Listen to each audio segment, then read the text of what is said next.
વડોદરા શ્રી સ્વામિનારાયણ મંદિર દ્વારા Ahmedabad plane crash દુઃખદ ઘટનામાં મૃત્યુ પામેલ મૃતકોને શ્રદ્ધાંજલિ અર્પણ કરવામાં આવી।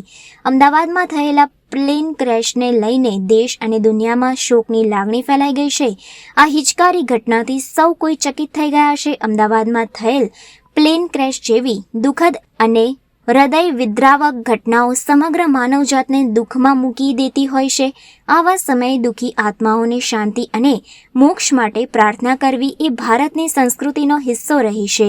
અમદાવાદથી લંડન જઈ રહેલા પ્લેનના ગોઝારા અકસ્માતમાં પોતાના જીવ ગુમાવનારા હતભાગી નાગરિકોની શ્રદ્ધાંજલિ પાઠવવા મણિનગર શ્રી સ્વામિનારાયણ ગાદી સંસ્થાન સંચાલિત મુક્ત જીવન સ્વામી બાપા માર્ગ સ્થિત શ્રી સ્વામિનારાયણ મંદિર હરણી વડોદરામાં વિશેષ પ્રાર્થના સભાનું આયોજન કરવામાં આવ્યું હતું।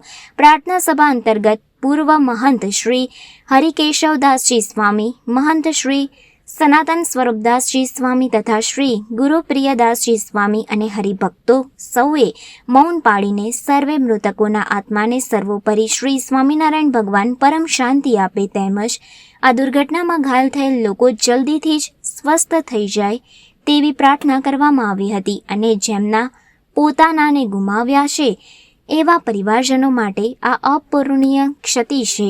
શ્રી સ્વામિનારાયણ ભગવાન તેમને આ દુઃખદ ઘટના સહન કરવાની શક્તિ અર્પે તે માટે પ્રાર્થના કરવામાં આવી હતી।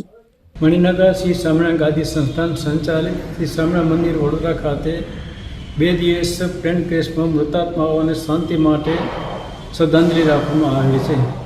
તેમાં મૃતાત્માને શાંતિ થાય તથા એના પરિવારજનોને આઘાત સહન કરવાની ભગવાન શક્તિ આપે એટલી ભગવાનને પ્રાર્થના કરીએ। બસ સાધુ હરિકેશવદાસ મુક્ત જીવન સ્વામી બાપા।